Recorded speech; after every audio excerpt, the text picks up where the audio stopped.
2022, we detected high-risk Chinese surveillance cameras, just like these on the table in front of me, that were stealthily built into U.S. infrastructure systems. We leveraged our Skyfall laboratory to develop an advanced beacon detection analytic that increased sensitivity to detect these threats while improving selectivity to dramatically reduce false positives. When we deployed the analytic to CyberSentry partners, almost immediately our analysts detected anomalous beacons on the OT network of a participating company. Our team identified the beaconing device as a camera manufactured by the Chinese company Dahua. Livermore developed a machine learning model to detect these devices at scale and deployed it. We found cameras on most of the participating CyberSentry entities, in some cases hundreds of them. Network traffic showed that these devices were beaconing to suspected hostile overseas servers. Some appeared to be transmitting encrypted video. Reverse engineering of the devices revealed they were also capable of providing a backdoor to any connected network.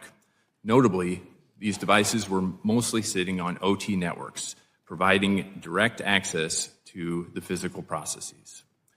We worked with CISA to create and publish a set of playbooks that went out broadly to help asset owners who are not part of CyberSentry detect these devices on their own systems. This illustrates how the CyberSentry partnership between just a few dozen critical infrastructure asset owners, national labs, and CISA enhances cybersecurity across U.S. critical infrastructure.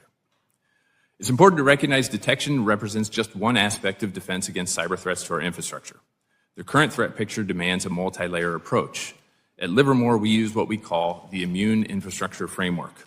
This four-layer approach recognizes that we can't stop all attacks and instead seeks to make it as difficult as possible for adversaries to achieve their goals.